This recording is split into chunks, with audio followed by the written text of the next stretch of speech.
भारत के उत्तर में हिमाचल प्रदेश की ऊंची, ठंडी और रहस्यमयी पहाड़ियों के बीच एक बहुत पुरानी दरगाह स्थित थी, जो समय की मार सहते हुए भी अपनी जगह पर अडिग खड़ी थी, जैसे किसी बीते युग की खामोश गवाह हो। उसी दरगाह में बरसों से एक दानशूर बाबा जी अकेले रहते थे। उनका जीवन सादगी से भरा था, लेकिन उस सादगी के भीतर गहरी तन्हाई छिपी हुई थी। दिन निकलता, सूरज पहाड़ों के पीछे से झांकता और बाबा जी बिना किसी से बोले अपनी इबादत और दान में लगे रहते। शाम ढलते ही चारों ओर सन्नाटा फैल जाता और खामोशी उनकी सबसे करीबी साथी बन जाती। कभी-कभी हवा जब दरगाह की पुरानी दीवारों से टकराकर सिसकती हुई गुजरती, तो लगता मानो वो भी बाबा जी की तन्हाई को समझती हो। उस शाम भी कुछ ऐसा ही था। आसमान हल्का नीला से गहराते अंधेरे की ओर बढ़ रहा था और पहाड़ियों पर ठंडी हवा उतरने लगी थी। बाबा जी दरगाह की छत पर बैठे दूर फैली वादियों को देख रहे थे, जहां रोशनी धीरे-धीरे सिमट रही थी। तभी अचानक नीचे से किसी के कदमों की आहट सुनाई दी, जो इस वीरान जगह में असामान्य थी। वो आहट साफ थी, जैसे कोई धीरे-धीरे लेकिन पूरे होश में पहाड़ी रास्ते पर चढ़ रहा हो। बाबा जी चौंक पड़े, क्योंकि बरसों से इस रास्ते पर कोई यूं नहीं आया था। उन्होंने उठकर नीचे झांका तो देखा कि एक नौजवान स्त्री पत्थरों से भरे संकरे रास्ते पर सावधानी से कदम रखती हुई ऊपर आ रही थी। उसके चेहरे पर थकान थी, लेकिन चाल में ठहराव और संयम झलक रहा था। उसके हाथ में तेल की एक छोटी सी शीशी थी, जिसे वो ऐसे संभाले हुए थी जैसे वो उसके लिए बहुत महत्वपूर्ण हो। उस दृश्य को देखते ही बाबा जी के भीतर कुछ हिल सा गया।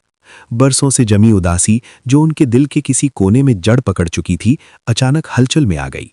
ऐसा लगा जैसे तन्हाई की मोटी परत के नीचे दबा कोई भाव जाग उठा हो। उन्होंने खुद को संभालते हुए उसे आवाज दी। उनकी आवाज में उम्र का भार और अपनापन दोनों थे। आवाज सुनकर वो स्त्री रुक गई, कुछ पल के लिए जैसे रास्ता और दिशा दोनों को समझने की कोशिश कर रही हो। उस क्षण हवा थम सी गई, पहाड़ खामोश हो गए और दरगाह जैसे सांस रोके उस मुलाकात को देख रही हो। बाबा जी को उस पल यह अंदाजा नहीं था कि ये साधारण सी दिखने वाली मुलाकात उनके जीवन की दिशा बदल देगी। ये सिर्फ एक अजनबी का आना नहीं था, बल्कि उनके अतीत और वर्तमान के बीच खड़ी वो पहली कड़ी थी, जो धीरे धीरे उनके भीतर छिपे सच को उजागर करने वाली थी और उनकी वर्षों की खामोशी को अर्थ देने वाली थी। नाइला नाम की वो युवती सचमुच रास्ता भटककर उस पुरानी दरगाह तक पहुंची थी, जहां पहुंचते पहुंचते रात पूरी तरह गहरी हो चुकी थी और पहाड़ों पर अंधेरा धीरे धीरे अपने पांव पसार रहा था। दूर दूर तक कोई आबादी नहीं थी, केवल ठंडी हवा की सीटी और पेड़ों की सरसराहट सुनाई दे रही थी। इसलिए बाबा जी ने उसे वहीं रुक जाने का सुझाव दिया, जिसमें डर नहीं बल्कि एक अनुभवी इंसान की जिम्मेदारी झलक रही थी। नाइला ने चारों ओर नजर दौड़ाई, ऊंची पहाड़ियों, पुराने पत्थरों और सन्नाटे से घिरी उस दरगाह को देखा और समझ गई कि इस समय आगे बढ़ना समझदारी नहीं होगी। आग जलाई गई, जिसकी लपटें अंधेरे को चीरती हुई ऊपर उठने लगीं और उनकी रोशनी में दरगाह की पुरानी दीवारों की दरारें साफ दिखाई देने लगीं।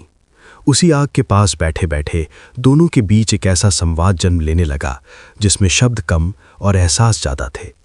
नाइला का स्वभाव शांत था, उसकी आंखों में गहराई थी, जैसे उसने जीवन में बहुत कुछ देखा और समझा हो।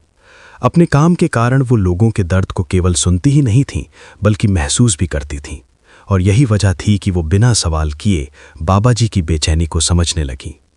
दूसरी ओर बाबा जी वर्षों से अपने भीतर एक ऐसा बोझ ढो रहे थे, जिसे उन्होंने कभी किसी के सामने नहीं खोला था। दिन भर लोगों की मदद करते करते उन्होंने दूसरों के दुख को तो कम किया, लेकिन अपने मन का बोझ कहीं और ही जमा होता चला गया। कभी पैरों में उठता दर्द, कभी कंधों में जकड़न, कभी सिर में भारीपन। ये सब सिर्फ शरीर की थकान नहीं थे, बल्कि उस मन की आवाज थे जो लंबे समय से अनसुना रह गया था। नाइला जब उनके सामने बैठी तो बाबा जी को ऐसा लगा जैसे कोई उनके भीतर झांक रहा हो, बिना पूछे, बिना टोके। आग की लपटें तेज होती रहीं और उनके बीच खामोशी गहरी होती गई, लेकिन वो खामोशी अजनबी नहीं थी, बल्कि एक अजीब सी अपना हट लिए हुए थी। बाबा जी को पहली बार महसूस हुआ कि कोई उनकी मौजूदगी को सिर्फ सम्मान की नज़र से नहीं, बल्कि इंसानी नज़र से देख रहा है। नाइला की उपस्थिति से उनके भीतर दबी हुई भावनाएं धीरे धीरे करवट लेने लगीं, मानो वर्षों पहले छोड़ी गई किसी राह पर फिर से कदम रखने का संकेत मिल रहा हो। उन्हें लगा जैसे समय कुछ पल के लिए ठहर गया हो और उस ठहरे हुए समय में उन्हें अपने भीतर झांकने का मौका मिल रहा हो। नायला भी ये सब महसूस कर रही थी, लेकिन उसने कुछ कहा नहीं, क्योंकि वो जानती थी कि कुछ एहसास शब्दों के मोहताज नहीं होते। उस रात उस आग के पास, उस पुरानी दरगाह के साए में दोनों के बीच एक ऐसा रिश्ता आकार लेने लगा जो नाम से परे था और जो आने वाले समय में बहुत कुछ बदलने वाला था। हर सुबह सूरज की पहली किरण जब पहाड़ों की चोटियों को छूती, बाबा जी चुपचाप दरगाह से निकलकर उस ऊंची पहाड़ी की ओर बढ़ जाते जहां पत्थरों से घिरा एक गोल दायरा बना हुआ था। उस दायरे में पहुंचकर वे वहीं बैठ जाते, आंखें बंद कर लेते और पूरी तरह मौन होकर अपने भीतर चल रहे तूफान से जूझने लगते। वहां न कोई मंत्र होता, न कोई आवाज, बस गहरी चुप्पी और भारी सांसें। नायला कई बार दूर से ये दृश्य देखती और उसके मन में अनगिनत सवाल उठने लगते। उसे समझ नहीं आता कि जो व्यक्ति दिन में इतना शांत, संयमी और दयालु दिखाई देता है, वो हर सुबह इस तरह स्वयं से टूटता हुआ क्यों नजर आता है। बाबा जी का व्यवहार अब उसे सामान्य नहीं लगता था। कभी अचानक उनके चेहरे पर पीड़ा की रेखाएं उभर आतीं, कभी वे बिना कारण गहरी खामोशी में डूब जाते और कभी उनके शब्दों में ऐसा ठहराव होता मानो वे कुछ कहकर भी बहुत कुछ छिपा रहे हों। नायला जब उनके पास बैठती तो उसे महसूस होता कि उनके भीतर कोई ऐसा दर्द है जो शरीर से कहीं आगे बहुत गहराई में छिपा है। वो समझने लगी थी कि ये दर्द समय की देन नहीं, बल्कि किसी पुराने बोझ का परिणाम है। दिन बीतते गए और उसके मन में ये विश्वास गहराने लगा कि बाबा जी कोई साधारण साधु नहीं है, बल्कि कोई ऐसा इंसान है जो अपने अतीत से भागकर यहाँ आ छिपा है।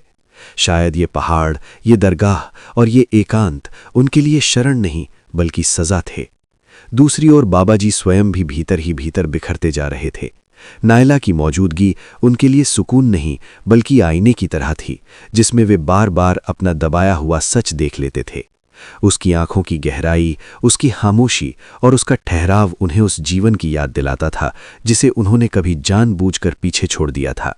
वे जितना उस सच से दूर भागना चाहते, उतना ही वो सच उनके सामने आ खड़ा होता।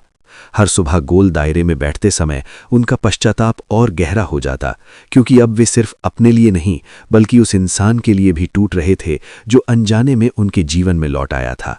नायला ये सब महसूस करती रहीं, लेकिन उसने कोई सवाल नहीं किया, क्योंकि वो समझ चुकी थीं कि कुछ राज तब तक जिंदा रहते हैं जब तक उन्हें समय खुद उजागर न कर दे।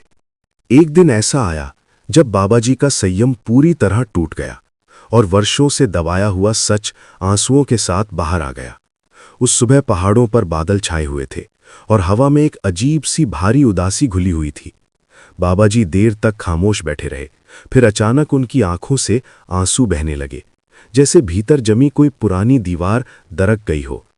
कांपती आवाज में उन्होंने स्वीकार किया कि दानशूर बनने की तीव्र लालसा ने उन्हें उस राह पर धकेल दिया था जहां विवेक और संतुलन पीछे छूट गए थे। उन्होंने बताया कि एक समय ऐसा आया था जब उन्हें लगा कि केवल सेवा और त्याग से उनका मन नहीं भरेगा, और उसी कमजोरी में वे एक ऐसे व्यक्ति के प्रभाव में आ गए जिसने उन्हें शक्ति और अंतहीन दान का भ्रम दिखाया। उस भ्रम के पीछे उन्होंने अपने सिद्धांत, अपनी शांति और अपना घर तक छोड़ दिया। वे बोले कि जिन कार्यों में उन्होंने स्वयं को झोंक दिया, उनका बोझ आज भी उनकी आत्मा ढो रही है, और वही बोझ समय समय पर उनके शरीर और मन में दर्द बनकर उभर आता है। बात करते करते उनका स्वर और टूटता चला गया, और फिर उन्होंने वो सच कहा जिससे नायला की सांसें थम सी गईं। उन्होंने स्वीकार किया कि उसी राह पर चलते हुए उन्होंने अपनी पत्नी नायला को भी छोड़ दिया था, बिना ये सोचे कि उसका जीवन कैसे बीतेगा और उसका दिल किस हाल में रहेगा।